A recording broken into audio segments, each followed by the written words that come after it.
Grand Theft Auto Vice City was released in 2002 by Rockstar Games, and it followed the theme of the 80s. Set in the fictional city of Miami, Florida, Vice City took only 9 months to be developed. While originally planned to be a DLC for Grand Theft Auto 3, the developers soon realized that the game was too huge to be just a DLC, and it became its own thing. However, like other Rockstar worlds, Vice City is one of the most disturbing places in the universe of Grand Theft Auto. It has so many myths, legends, and disturbing facts that it is shocking to see.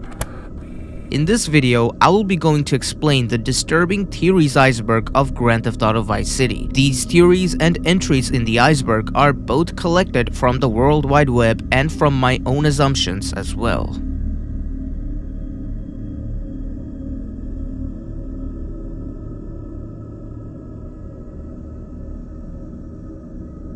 Apartment 3C is a unique building. Not only you can enter the building, but you also have a unique stunt jump and a set location for a sparrow on top of it for a flying chopper mission. Upon entering the building, you will find a regular room and a bathroom which has bloody marks and a chainsaw stuck in it. This is, of course, a reference to the movie Scarface, since this entire game is pretty much inspired by it. Interestingly, if you actually look at the Grand Theft Auto 6 artwork for Trailer 1, you can see this same building, which does make sense as Grand Theft Auto 6 has been confirmed to have Vice City be a part of its map. However, before the release of Vice City, the players were supposed to kill the previous owner of this apartment by the command of Sonny and then keep it as their own. But for unknown reason, Rockstar has cut it out of the game. If you get close to the bloodied wall and sprint against it, there is a chance you can enter Ghost World, which is you entering into a void state of the game where LODs don't load properly. And this is how this house will look from the Ghost World if you manage to get in. A user by the name of Stardust1__ managed to do this from Android, and as you can see how everything looks because the game still thinks the player is in an indoor location and thus only loads the assets that can be seen from the said indoor place. The Ghost World is definitely just a theoretical term given to this exploit, but regardless, it does add a disturbing flair to an already disturbing place in Vice City.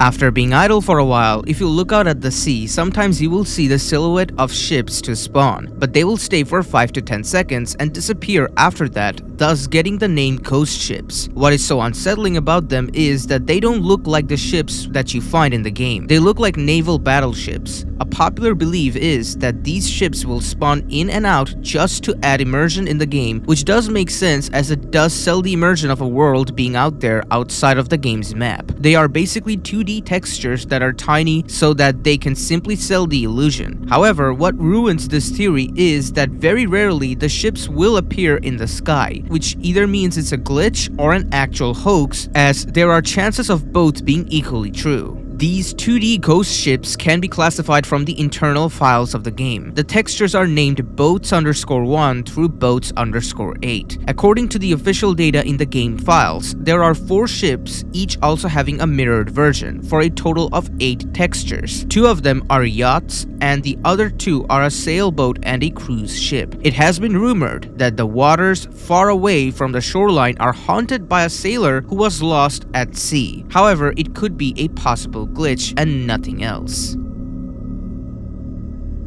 In 2 different locations in the river that surrounds the city, Washington Beach and between Leaf Links and downtown, 2 overweight men with cement on their shoes can be seen underwater. The men are stripped of their clothes, except for their underwear. They are also slightly obese and appear to have been dead not for a very long time, because their skin has not been completely decomposed yet. They have their feet inside of dried cement and have been dumped into the ocean, which was a notorious method of torturing and murdering people that the Mafia used in the 20th century. During the final mission, Keep Your Friends Close, Ken Rosenberg mentions that the Forelli crime family are coming to fit him with some cement shoes. Tommy, it's Lance. We got big problems. Come down here right away. What's going on? Tommy! Oh, good. Listen. I like fish. I love fish. I love them as pets in bowls, or as food on a plate, but as much as I love them, I don't want to sleep with them, okay? But right now, your Italian brothers are coming from up there to fit me with some cement shoes, and I... Shut up, Ken! Sit down. Lance, what the hell's going on? It's your friends up north, Tommy. They ain't too happy you capped their man. They're coming down to see the business today. They took longer than I thought. Guys, we gotta make this final. We gotta leave no doubt that this is my operation. Mine! Ken, you get the first run of counterfeit cash and put 20 mil in briefcases. Lance, you get the guys together.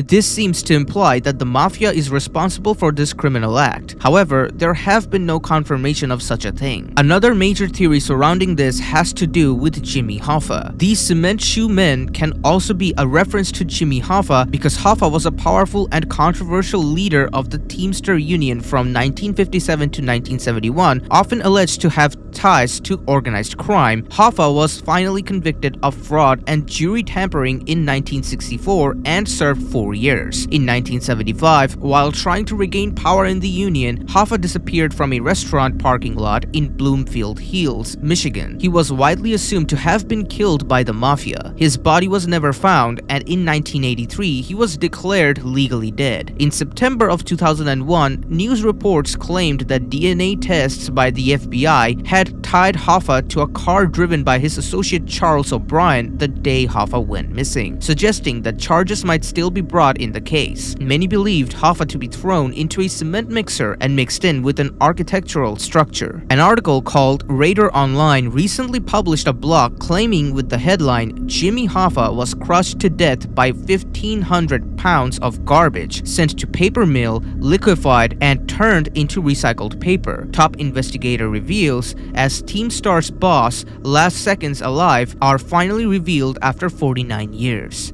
But there are still no confirmation of his final moments. The Ghost Tower refers to an airport control tower building whose model was cut during the development of Grand Theft Auto Vice City, except for its LOD model. The LOD is also present in GTA Vice City stories due to reused assets. A replica of the control tower located behind the visible one was intended to appear as well. However, it was cut entirely from the game. The tower was originally intended to serve a second runway in the northern section of the Escobar International Airport, before this entire section of the map was replaced by the Fort Baxter Air Base in the final version. Other than the tower, there are changes to the map as well that happens when the player is looking from far away. Even though it's called Ghost Tower because it literally is, it's nothing more than just being an oversight by the developers. In Grand Theft Auto Vice City, the definitive edition, the Ghost Tower, along with many other original LODs, was removed due to Grove Street Games' use of Unreal Engine's automatically generated LOD system for the map's rendering. Located across the street from the Malibu Club to the east, the Vice Point Lander is depicted as a colossal hotel building fronting the beach. The building is used once in Grand Theft Auto Vice City's storyline, being a good spot to take blackmail photos of Alex Shrub in the mission Martha's mugshot. By accessing a simple interior, a staircase at the side of the hotel that goes up many floors, and a hallway at the end. After completing Martha's mugshot, the hotel will always be accessible, but the window is closed. In the PC version, the window remains opened. Other than that, it doesn't serve any purpose in either games. In GTA Vice City, the hotel has a non-solid section at the front entrance of the hotel large enough for a helicopter to fit and enter into Blue Hell. The Blue Hell myth has another evidence attached to it. When you are in the building, you can find this poster at the very top in the original game that is talking about hyper jumping, which might be a reference to the Blue Hell, which is you jumping off from the world and ending up in the void underneath Vice City.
You can find the remains of unknown ships in the water. There are 3 of these shipwrecks in the game. One of them is the wreck of a large chartered Libertine Lines cargo ship just off the coast north of the North Point Mall. The ship is on the ocean floor and turned on its side. Close to the shipwreck is a large submarine map. It appears to be looking over the shipwreck. Since the player is not able to swim nor dive, the player is unable to examine the shipwreck any closer. The shipwreck of another cargo ship identical to the one off the coast of the North Point Mall can be found south coast of the docks. It is also on its side. These shipwrecks have been theorized to be interlinked with the sea monster and the ghost ships. There is a badly wrecked reefer under the bridge linking Prawn Island and downtown Vice City. Its stern is partly submerged underwater and it is undrivable. It looks like the reefer ran aground and was just abandoned there.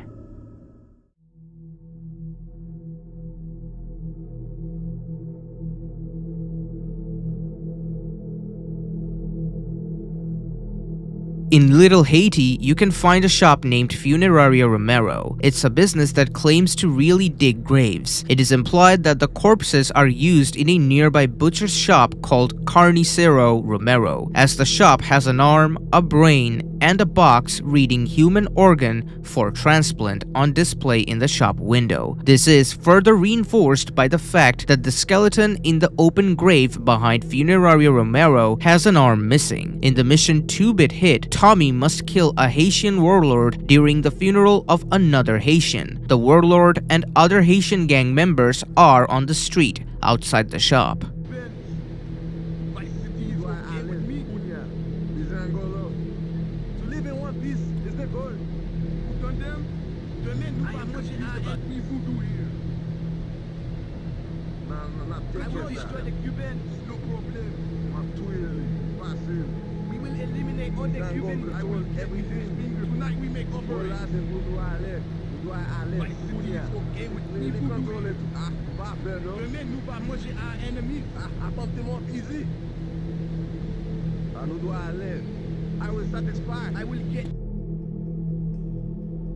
Dick Tanner is a member of a European gang that is planning to rob a bank in Vice City. Tanner is seen wearing a Patrol Invest Group, or PIG for short, uniform and works at DBP Security as a cover whilst residing in Vice City. Tanner was subsequently killed on Ocean Drive, Ocean Beach by Tommy Vercetti, employed by Mr. Black, before the European gang's planned bank robbery could take place.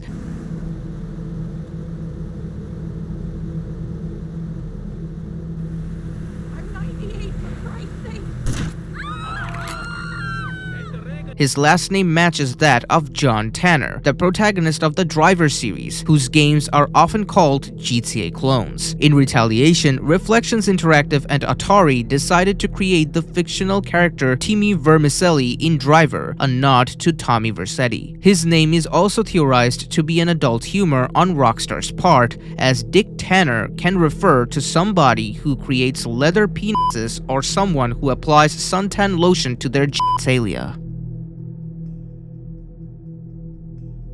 Mr. Black is a side character who appears in Vice City and gives Tommy the assassination side missions. We never get to see him. Very little is known about Mr. Black or his background.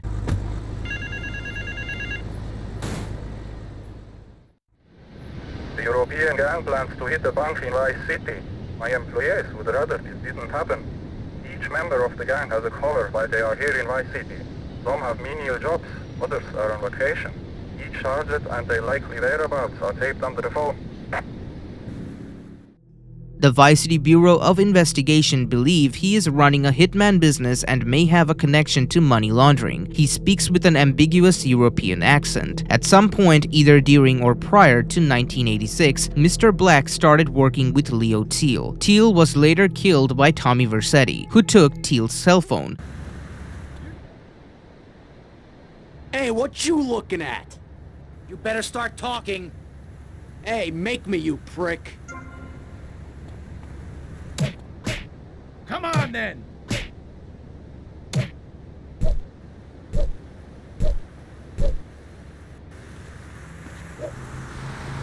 Get out of my way if you want to keep your spleen. Mr. Black later gave missions to Tommy, seemingly unaware of Teal's death. Here is what the Vice City crime tree has about Mr. Black. Nothing is known about this man. We are eager to find out more. Possible connection to money laundering, thought to be unlikely. Believed to be involved in running hitman business. No further information available. Even the name Mr. Black was revealed on the game's Flash website in 2002. That's how little we know about Mr. Black, which is why he's so mysterious.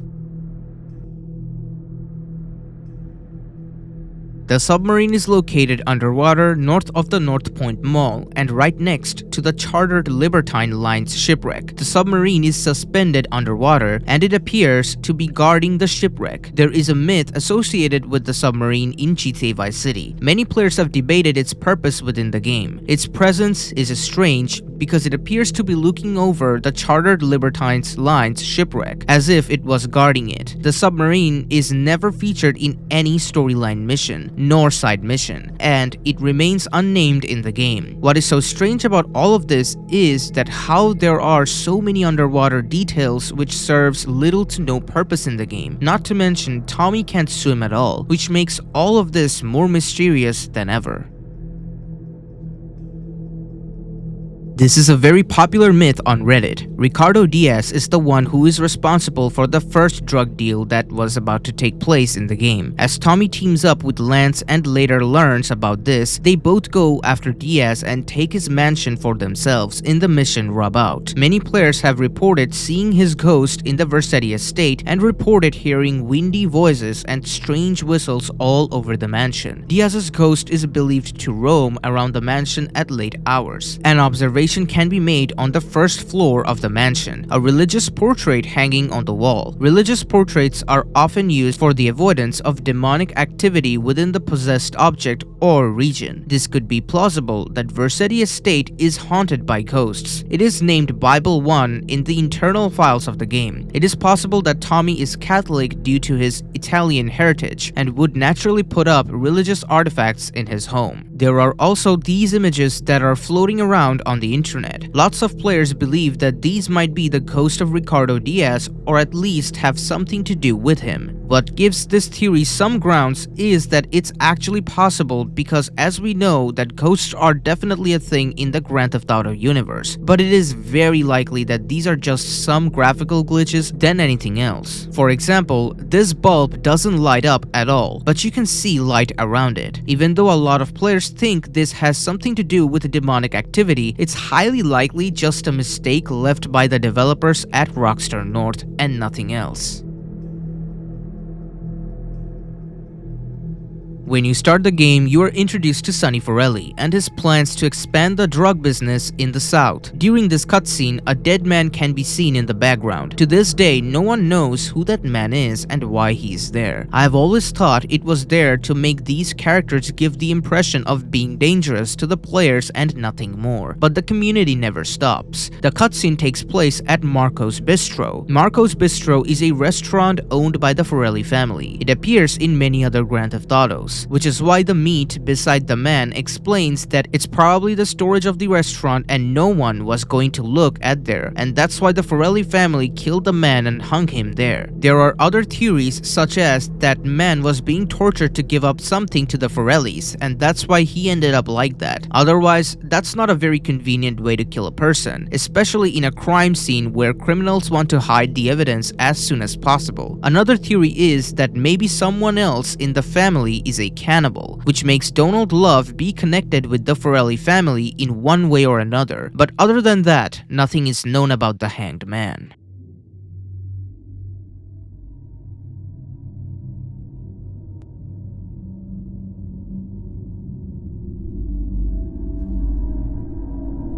Phil Cassidy is a side character that will come across in Vice City. He appears when you buy the Malibu Club and do the bank job heist. He works as a gunman for you. After completing the bank job and making money, Phil will call Tommy for other opportunities. He ends up giving 2 missions to the player. It is soon revealed that he is very much into moonshine.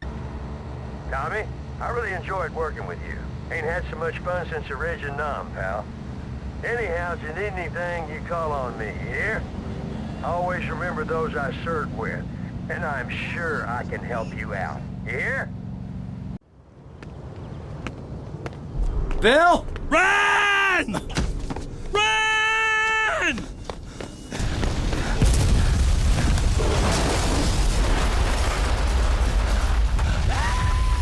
Wait! Never get a naked flame too close to one of Phil Cassidy's moonshine stills. Shit, Phil. You drink that stuff? Hell, you don't have to drink it. Just a good whiff will set you off. In the second mission, Boomshine Saigon, Phil asks Tommy to give moonshine a shot. After Tommy goes there, Phil is completely intoxicated by the moonshine. He tries to blow some crates up but realizes he didn't put the batteries in his remote. Then he puts the batteries and blows up the bomb without getting far away from it due to being intoxicated. This explosion makes him lose his right arm and fall on the ground. Tommy, it's Phil. Now cut out all the reminiscent crap and listen to me. You hear? Good. I got me some extra strength moonshine. Nearing fermentation time, and I was wondering if you'd fancy having a shot. Seriously. If you like a drink, or if you need to strip paint, this stuff will make a man out of you. Sure did out of me, even though I can't see out of one eye. I'll be waiting for you. You hear?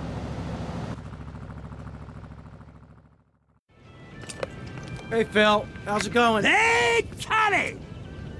How you doing? It's been too long. I swear you should lay off that boomshine, man. It smells like paint stripper. It's making my eyes burn. Shh, Tommy. Hey, come over here because there's something I want to show you. Something. Oof, God, should I be able to smell that from way over here? Don't you worry about the Phil, smell, oof. Tommy. You just watch this. Shitty, cheap bandits or something. There's some more on the bench.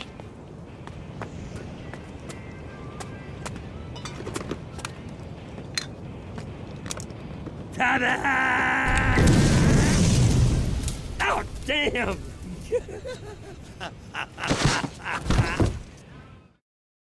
Then the mission proceeds and Tommy has to drive him to the surgeon to patch him up. However, after dropping him, you can clearly see he's losing his left arm. This is because he actually lost his left arm and not the right one. In GTA 3, he appears again and have the left arm gone. That's because he only lost his left arm and not the right one. But in the trailer 2 of Grand Theft Auto 6, Phil's ammunition seems to show that he has both of his arms. This made people to theorize if Phil actually lost only one arm, both arms, or no arms at all. The correct answer is that Phil only lost his left arm in the 3D universe and none in the HD, judging by the fact that he is truly Phil Cassidy and no one else in the trailer of Grand Theft Auto 6. That's because the 3D universe of Grand Theft Auto games are separate from the HD ones. That's why in Vice City, Florida is often mentioned, but in Grand Theft Auto 6's promotional material, it's always called the state of Leonida, as the HD universe of GTA games are always making everything to be a parody of the real-life counterpart. That's why the original Phil Cassidy losing his right arm is actually a developer oversight and should not be confused with anything else. After beating the mission Copland, Tommy will acquire the ability to purchase assets that generate money over time. Pole Position Club is one of those assets. After buying the asset, in order to set it up, you need to spend $300 at the dances, which means spending 300 seconds or 5 minutes watching a dance. While entering the same hallway where you can find the dance rooms, seldom an NPC will spawn, even though theories were made about him being a ghost because he just stands still and does nothing. Several theories have also been associated with the ghost, stating that the pedestrian may be a victim of a massacre that took place in the club. What actually happens is that causing chaos in the club and assassinating the club goers could cause one of the pedestrians to run towards the corridor and stand still, therefore giving the impression of a ghost, which means this is a rare glitch that just looks very eerie.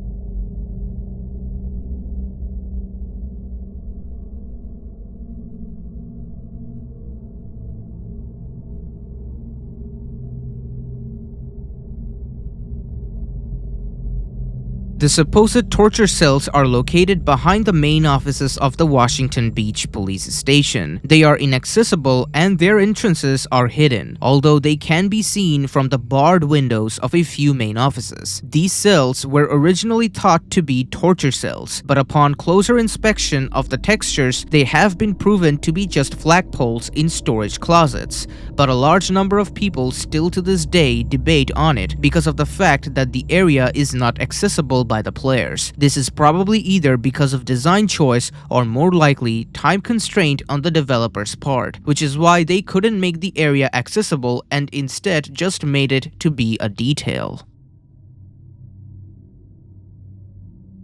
Pastor Richards was going to be a major character in the game who Tommy would work for. However, due to the very limited time restraint the developers faced, they had no option but to cut him out of the gameplay. He still makes an appearance in the radio VCPR. But who is he? Pastor Richards is a reactionary priest, inspired by 80s preacher Jimmy Swaggart. Richards is the head of the Pastor Richards Salvation Statue organization, a group which plans to raise enough money to build a statue of Pastor Richards himself and launch it into space. The organization proclaims to grant salvation to the donors. This claim was later revealed to be a fraud. This is what he said in his interview with Maurice Chavez. This 50-story statue will be able to deflect alpha, gamma, and beta radiation. The day is coming, and coming soon, when the artificial suns will rain down to punish the degenerates of this city. But you can save yourself. The Pastor Richards Salvation Statue will be a completely self-sufficient community. We have canned food rations,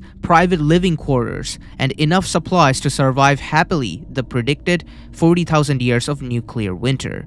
In Phase 2, and with funding from NASA, we will equip this massive statue with rockets. So when the poopy hits the proverbial fan, we will load up the statue with all of the people who saved themselves through generous donations, blast into space, and colonize Saturn with a race of morally correct, affluent people ruled by me. Richards has since been attempting to bribe officials at NASA for rocket technology. Richards is a conspiracy theorist and false prophet. His book, Heal, based on salvation claims, was completely fabricated and mainly gained negative reviews. Another strange fact can be noted that Richards wears a purple tie with a cross on it. It's plausible that it is related to his false prophet image. UFOs has always been part of the Grand Theft Auto franchise. This is rooted in the series mythology. The UFO at Interglobal Studios of undisclosed nature is a bygone and thoroughly debated myth in Vice City. Apparently, it is a blue space saucer. The interior of the UFO is completely hollow. It could also be a movie prop referencing UFOs. Players have speculated it to be used in some science documentary. Some have claimed that the UFO was used in the documentary featuring the first moon landing in 1969. It could have been used as a reference to the UFO's sighting on the moon. Several players have modified the UFO, enabling it to fly around the city. It is saved in the internal files of the game as props_group 1, dropping a bombshell on the thought of it being real. There are a ton of references in the game about UFOs as well, which paints a picture that even if UFOs aren't caught in the actual game, they likely exist in the universe of Grand Theft Auto Vice City.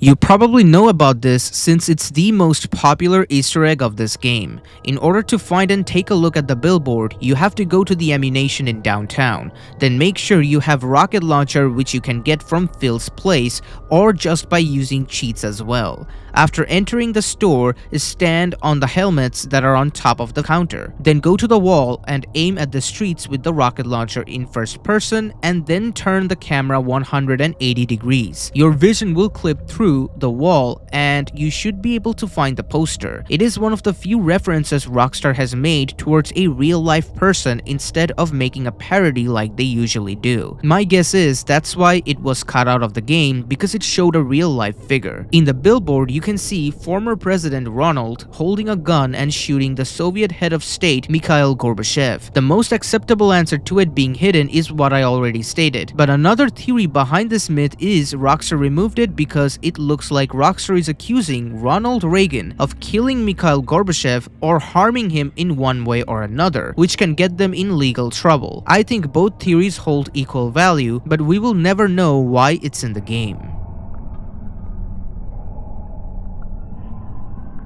In 2016, the Shadow Man was discovered during a detailed video investigation about the connection of Panlantic tunnels to Avery Towers. A homeless pedestrian was sighted acting unusually in Avery Towers' construction site. During numerous other investigations conducted, the homeless pedestrian was found in the same place. This myth is named Shadow Man because the homeless pedestrian wears a torn black shirt and at night, his model may seem like a shadow. There could be various reasons for the occurrence of this pedestrian in the area. Technical glitch could be a prime reason for the occurring. Another yet possible theory speaks that this is a random Easter egg left by the developers. A bizarre tale about the homeless pedestrian states that this pedestrian is, in fact, a ghost in the guise that was killed by Avery, possibly because the homeless pedestrian came to know about Avery's dirty deed. As a hint, a gun can be found nearby in the tower. This gun is said to be the same weapon that killed the homeless guy, but in my opinion, this is just a glitch that's weird but happens. The myth originated on the GTA Myths wiki forums when a Russian user named Voldemar543 posted a story about the ghost. While the original sighting is written in Russian, another user translated it into English. One day, I was walking around Ocean Drive and shooting at street criminals. It was about 2 o'clock in the morning. Suddenly, I heard a strange noise, similar to the blow of a cleaver. At the same time, a faint rustle was heard. 2 seconds later, on the wall of the building, I saw a shadow, similar to a cook. A few seconds later, the shadow disappeared. The next day, I found nothing on Ocean Drive. I think that the shadow and the noise is the case of the ghost of Leo Teal. The version of the game is Android. Upon technically analyzing the claim, at first, it may seem possible that the investigator's claim is true, but it was a misconception. The investigator possibly cited the strange face textures in Ocean Drive, especially in Ocean Drive alleys, and the myth could be a mistake, but his succeeding claim that the shadow just vanished could be a lie or myth-making strategy, as shadows aren't programmed to be in the game. Another scenario could be that the version the player was using could be a mod. All in all, the myth itself is just highly unlikely, but if it is true, it is of course very disturbing.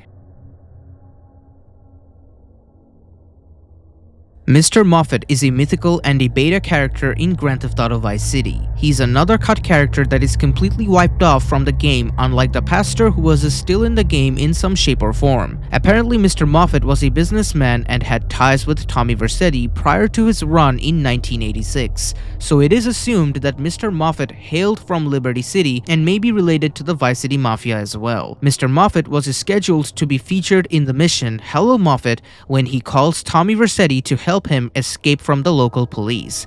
Tommy Vercetti then assisted Moffat in fleeing from the city. Here's the disturbing script from their conversation that was cut out of the game. Moffat: Vercetti, damn you man, you've got to help me. Tommy: Mr. Moffat, how's family life? Moffat: damn you to hell. Hell, do you hear me? Tommy: well, it was nice chatting. Moffat: wait, Vercetti, Tommy, can I call you Tommy? We're both businessmen, yeah? You know a good deal when you hear one, okay? Tommy: I don't have time to chat. Get to the point. Moffat: money. Money is the goddamn point. I have escaped the cops again, but it's never long before they track me down. They think it's a damned game. I'm at a payphone somewhere in this godforsaken shithole. Get me out of here before they take me back and oh god.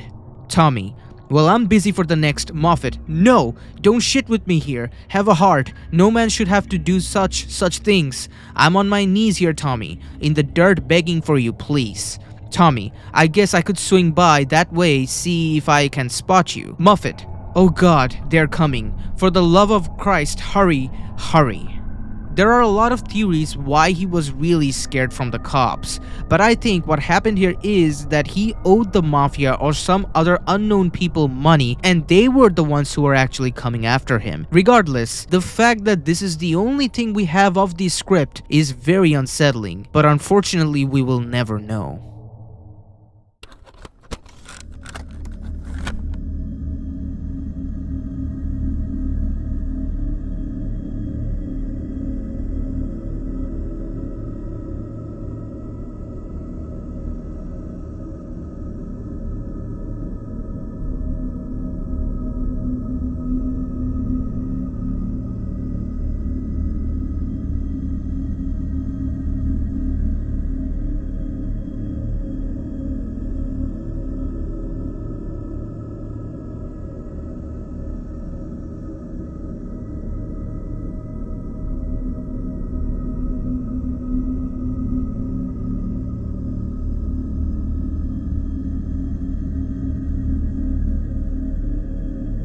Donald Love is a side character that appears in both GTA Vice City and Vice City stories. He also gives mission to Claude in GTA 3, but he's a main character in that game. Love is the multi-billionaire owner of the Love Media conglomerate, and he is also involved in the construction industry. At some point prior to 1986, Love became the protege of real estate expert Avery Carrington, often following him with a notepad and pen, including to one of Colonel Cortez's parties, and once met Tommy Vercetti, who Avery was hiring to start a gang war between the Cubans and the Haitians. Avery's willingness to use any method to bring down the property prices would leave an impression on Love. Donald Love is a cannibal, as seen during the mission campaign, where he eats human ribs and describes human flesh as being like chicken but more sentient. He is also known to throw morgue parties. He's portrayed as a total hedonist. He believes that everything is for the people, especially for him, showing some arrogance and egocentrism. Love is also known to have a very sociopathic personality, showing no qualms when it comes to eating other people. The only thing that matters to him is his own enjoyment. Antonio, que pasa, amigo? You do know I'm Italian, don't you, Don? Not, Spanish? Of course. How silly of me. I just love all the Romance languages. My God, this is good. It tastes just like chicken, but somehow more, sentient. You want some? I already ate, thanks. Ugh, too bad. It's fantastic. I have some more delicacies about to be served. The liberals would have a field day, of course, but how little they know of life's real pleasures. Sophistication and democracy have always been such uneasy bedfellows. Listen, Don, we need to win this election, okay? We need to make sure that there's, no skeletons in the closet, if, you know what I mean? Right. What I mean is, how do we take care of this O'Donovan guy who is covering for, standing in for the Forellis? The guy has a lot of people canvassing for him. All kinds of deluded people, if you know what I mean. I think we need to have their faith in democracy shaken, if you understand me. What you mean is that I gotta go beat the crap out of them. Oh, your passion, Antonio, it's magnificent. It's so, Wagnerian, you know? Arrivederci, amigo. Humphreys! Bring out the offal! Earlier in this Iceberg, we talked about how Funeraria Romero had to do with human organs. This theory suggests that a person like Donald Love might have had connections with this business or might have been a client who paid money to them and had a business relationship where he was the consumer. What gives this theory a lot of strength is that he was very rich, which might have been a reason why the business could stand on its ground, but then again, the business had other legit ventures as well. But it's just my theory, so let me know what you think of it. Haitian voodoo ritual is a myth in GTA Vice City. Haitian voodoo was the first ever dubious ritualistic practice that turned out to be authentic both in a descriptive and magical form. Haitian voodoo is a ritual practiced by the Haitians. This voodoo ritual is also practiced by Auntie Poulet and Haitians inhabiting Little Haiti in Vice City. Auntie Poulet's grandfather is rumored to be a part of the voodoo myth in the game. Here are some evidence of the rituals. Voodoo skulls, candles, and other equipment can be found at Auntie Poulet's residence. It is a clear reference to real-life skull voodoo. Haitians may use voodoo to defeat their foes or gain dark powers. Sacred prayer rugs can also be found at Auntie Poulet's house. These prayer rugs are a reference to voodoo deities and religious figures, namely La Sirène, Bosu the three-horned bull, Erzuli, and Dambala. The Haitian gang uses symbols of voodoo dolls to represent their voodoo community and the gang. Voodoo dolls are used for evil and harmful rituals. Haitians may also use voodoo dolls to weaken their opponent and even kill them. The voodoo doll symbol can be seen on the map to represent Haitian missions. Graffitis of voodoo dolls can also be seen on the walls of Storm Drain, located in Little Haiti. Auntie Poulet gave voodoo potions to Tommy Vercetti during the mission Juju Scramble, which Tommy mistook for tea refreshment. Auntie Poulet was astute enough to brew a forceful voodoo potion to protract its bewitching potency. Tommy did not possess any memory regarding his services to the Haitians. In the Vice City manual, Haitian voodoo is also mentioned. The manual has apparently praised Auntie Poulet's voodoo abilities, preferring to visit her. This statement further cements the authenticity of this ritual by Rockstar Games themselves. But a rather misconception that players get from the Auntie Poulet mission is that Tommy is being drugged, which is not partially true, because Tommy starts to feel weird as soon as he steps in that place, whereas Auntie Poulet is fine. If it was drugs, then she would feel the same, just like how in the Phil's missions, where Phil and Tommy both are intoxicated because of the moonshine. The icon of her missions also represent a voodoo doll. But of course, it is possible that the tea she gave to Tommy is drugged to enhance such effects of the rituals.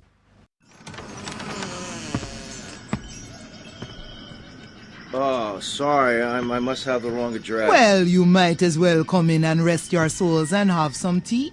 Do you have something there for me, Tommy? Yeah. This place feels familiar to me. It's a smell from childhood, a deja vu. Now, Tommy, I'm going to whisper a little errand for you. Hear me well, aye? You look like someone Them have fast boats they use to cross the seas with drugs. It is their livelihood. Me nephew been making little flying bombs to take them out. Blow the boats to coffin wood.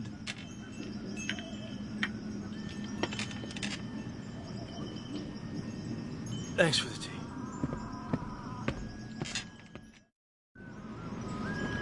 Hello? Hello? I'm looking for somebody around here. You're looking hungry, Tommy. Do I know you? Hush now.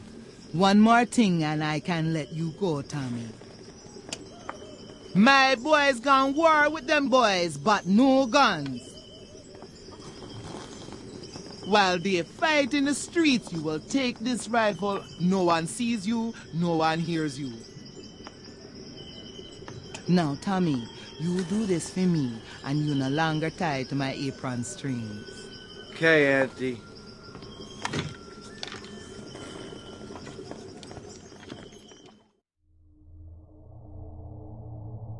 In 1986, Vic Vance was assassinated during a botched drug deal in Viceport docks. Near his death site, many pedestrians gather in a circle, standing still and at times talking to an invisible entity. This has been assumed to be a circle of the death because of the simple fact that these NPCs wait here in a circle. The behavior of these NPCs are very similar to an accident. When you kill an NPC or an NPC dies from an accident on the street, other NPCs will gather around the dead one and look what happened. Even though the circle of death is just a theory, it's possible that there is a null object placed here with the same behavior of a dead NPC. Mix that with the random NPC spawns and you get this. At least that's my theory to what happened here. This is by far the most disturbing theory out of every theory in this iceberg. Let's start with Maude Hanson first. When Tommy buys the cherry popper ice cream business, he meets Maude Hanson. She hates babies and makes it clear to Tommy. Maude Hanson is a former owner of the cherry popper ice cream factory. She once ran an adolescent's home and developed a strong irrational hate for the young ones. This began a sparking debate in the myth-hunting community regarding the nature of Maude Hanson. Her Vice City police file goes as follows. Psychotic distributor of soft ice cream. Business known to be a front. We are as yet unable to determine what it is fronting. Maude Hanson runs company. Believed to be a sociopath who once ran a children's home. Maude Hanson's believed to be the culprit behind the ice cream man and one of the key suspects involving the exclusions of adolescents in the game. So who is the ice cream man? The Ice Cream Man is an urban legend in GTA Vice City. According to the legend, the Ice Cream Man would allure children towards him, eventually abducting them, causing a wave of fear among the locals. The reasons of him doing this has been theorized to be either for organ harvesting or pedophilia. The myth first came to the scene due to a relation derived from Maude Hanson, the owner of the Cherry Popper ice cream factory. Strikingly, she's also known by the Ice Cream Lady, and similar to the serial killer's nature of nobbling and murdering local children. Hanson belongs to such a background as well. She worked in children's home before setting up the factory, but left the profession due to absurd hate towards adolescents. It may be plausible that Hanson does contribute to the child kidnapping in the city, which maybe is the reason for the absence of adolescents in the game. However, this is unlikely, as children's aren't included in any GTA games, as it would give birth to a massive conspiracy and limited ratings. Some theories relate to the plausibility of the serial killer being employed by Maude Hanson herself, while some have concluded that the killer is, in fact, Hanson cross-dressing herself as a man. Because of the fact that this game has a lot of cut content, who knows if this was actually going to be a thing or not. Players believed that this killer can be sighted in the western region of Washington Beach, roaming around the abandoned shops behind the Avery Towers. However, due to the lack of any technical evidence, this myth can be considered false. Who are you? Your new owner. Were you now or at any time a child? What are you talking about? Were you a child? Yes, calm down. What's wrong with you? A child!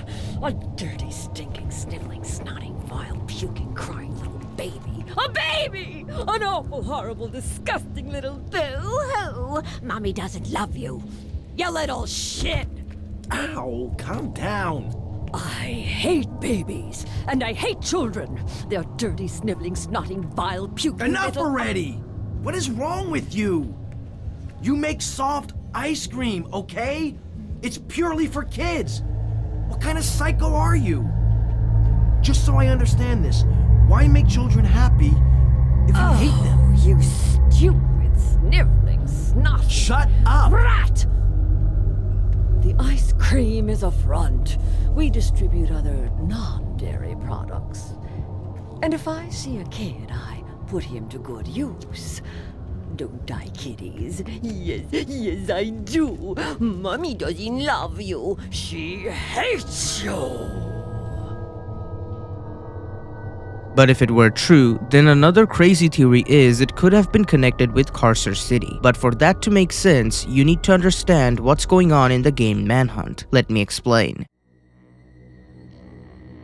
Carcer City is close to Liberty City, and the game Manhunt takes place in Carcer City. Manhunt is a stealth horror game by Rockstar. In Manhunt, you play as James Earl Cash, who is about to be killed as a result of being in the death row for 3 years. However, instead of dying, he wakes up, because he was never injected with anything lethal. After waking up, he finds himself in a dire situation where he is in the middle of a snuff ring and has to brutally kill the prey who is looking for him if he wants to survive.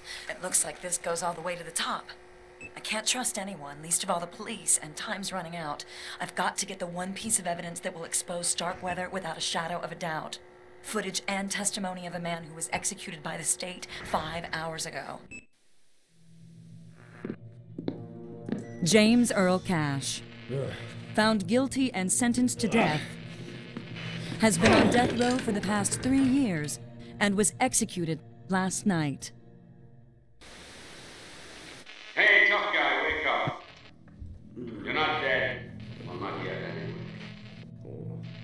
You're getting a second chance.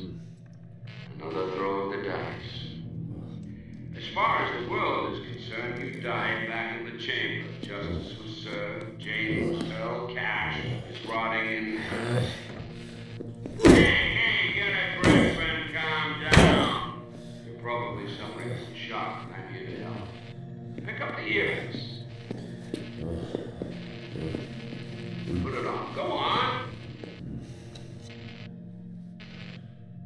That's better.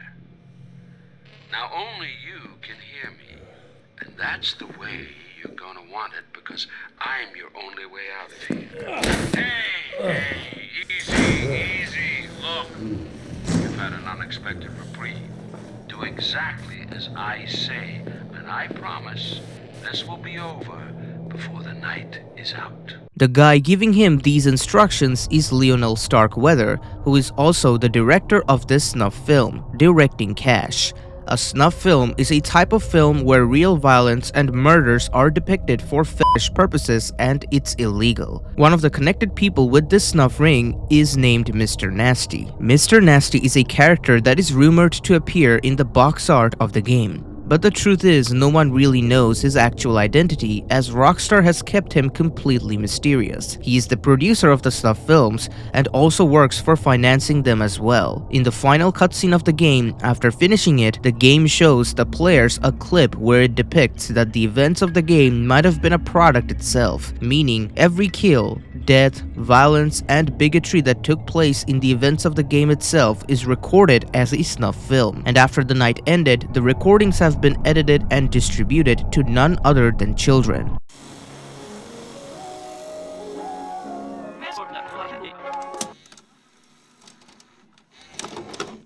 The film crew that is behind the distribution of these films, produced in Carcer City, is called Valiant Video Enterprises. Valiant Video Enterprises knows how to trade the law and deliver the products to their customers, who are hugely a Japanese population. However, even though the market of snuff was pretty big, the best way to make sure the demand never went down was to have new customers be born all the time. The distributors were very smart. They realized that the type of people who could watch such things in order to sexually satisfy themselves are individuals with troubled mind. And what better way to make sure you always have troubled-minded people than to simply make some? That's right. Which is why they made these videos be available to children. And how do you do that? You hide it in legit products. They hid their films on VHS tapes of legit products like cartoons for children. In that way, when the children make noise, the parents could simply give them their films and be busy with their lives.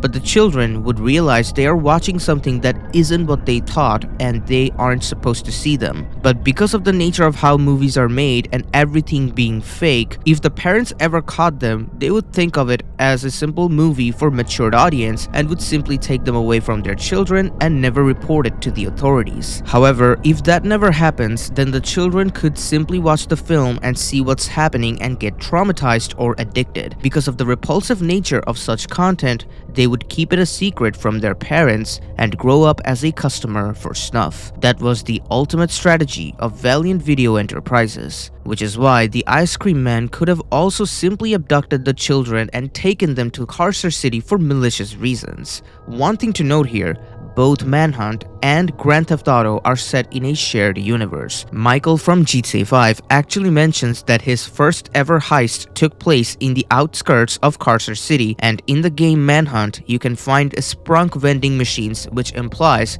they are in the same universe. Let's get this done. Paleto Bay.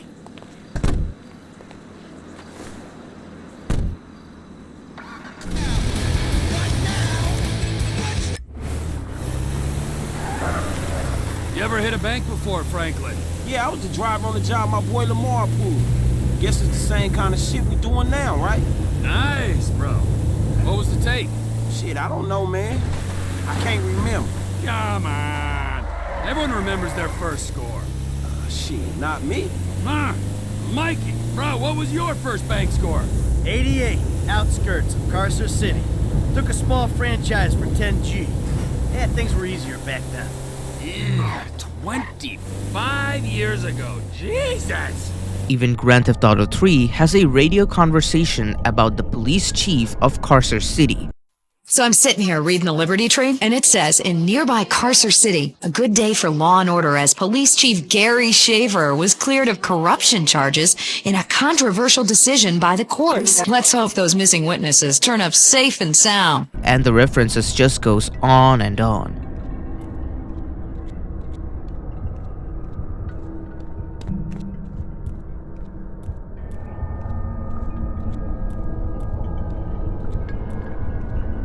Which is why I had to explain all of this, as otherwise it would have been harder to understand why it seemed likely for the Ice Cream Man to do such a thing.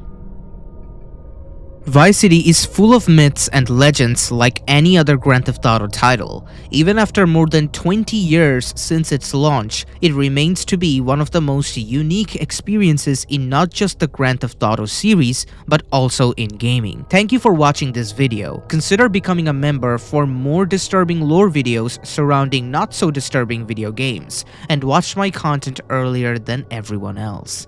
Perfect Enrager, signing out.